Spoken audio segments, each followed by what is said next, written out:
Bonjour, dans cette vidéo destinée aux pilotes de processus, vous allez apprendre à créer une procédure. Tout d'abord, vous devez accéder à Optimizo Suite avec vos identifiants académiques et accéder au module Procédure. Pour créer une nouvelle procédure, cliquez sur Nouveau. Vous devez ensuite renseigner les différents champs. Attention, la référence est codifiée de façon précise. Je vous conseille de vous référer à l'instruction Règles d'utilisation d'Optimizo. Vous devez ensuite mettre un titre. Concernant les droits d'accès, vous devez choisir l'entité à laquelle se rattache la procédure. Ici, droit d'accès DAF-PIC-JIP, puisque c'est une procédure concernant l'entité DAF-PIC-JIP. Vous devez inscrire les objectifs, les mots-clés, renseigner le propriétaire, à savoir le pilote de processus. Donc, il s'agit d'un rôle, pilote de processus. Ensuite, vous devez rattacher obligatoirement ce document à une entité. Ici, l'entité DAF-PIC-JIP.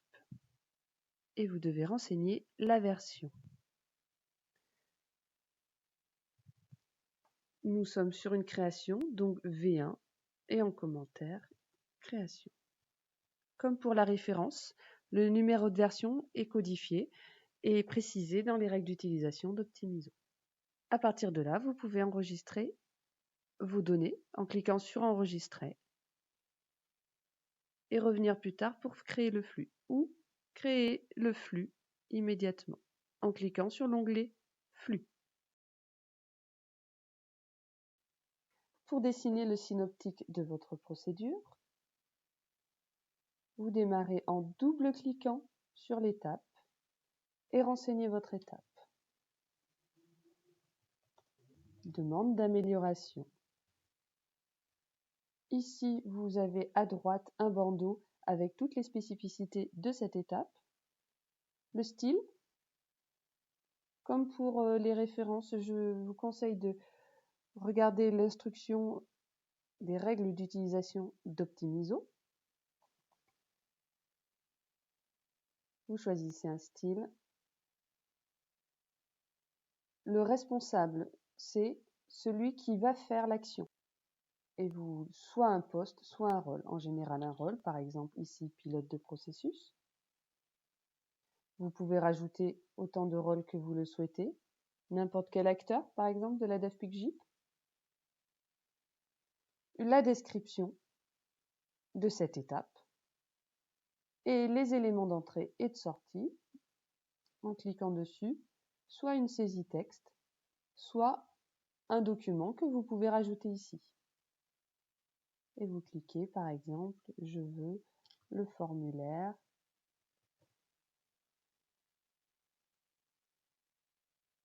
ce formulaire-là. Vous pouvez rattacher également cette procédure à une autre procédure, soit vers une étape de procédure, soit depuis une étape de procédure. Et vous choisissez l'étape de votre procédure.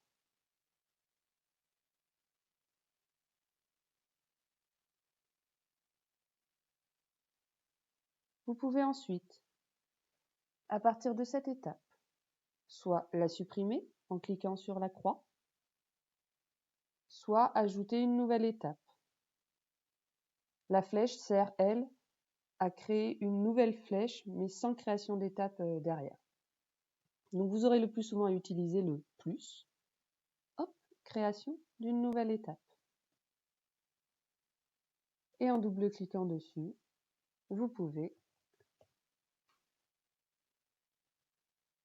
faire la même chose que tout à l'heure.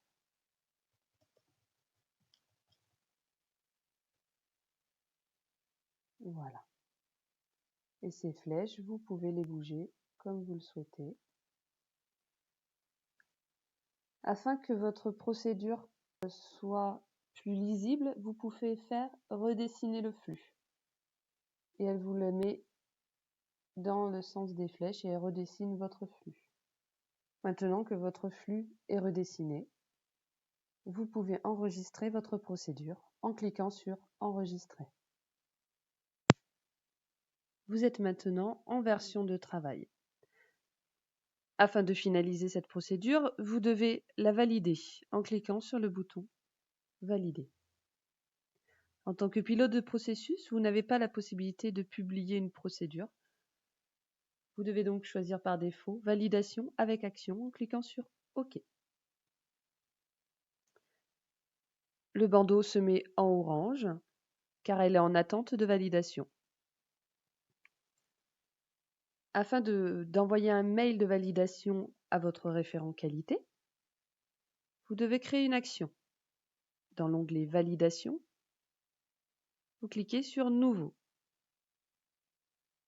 Et ici, vous pouvez choisir de faire approuver la procédure, de la faire relire. Vous devez vérifier que la case Utiliser un workflow est bien cochée. C'est ça qui permettra d'envoyer un mail à la personne désignée. Vous devez renseigner une échéance et un responsable. Par exemple, Sandra, qui sera en charge de publier, d'approuver, de publier cette procédure. Le titre et le message sont déjà pré-remplis en fonction du choix que vous avez fait, mais cependant, vous pouvez quand même le modifier.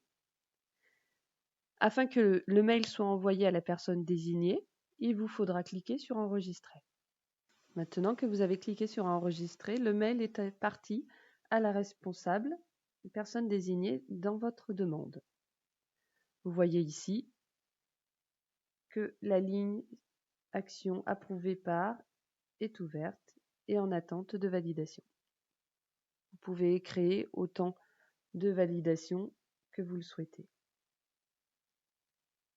Une fois que votre destinataire aura reçu le mail, qu'il aura relu et approuvé votre procédure, le référent qualité pourra le publier. Une fois publiée, cette procédure sera donc visible de l'ensemble des acteurs de votre structure. Voilà, vous savez maintenant créer une procédure. D'autres vidéos présentant plus en détail certains modules sont disponibles. Je vous souhaite une bonne navigation sur Optimizo Suite.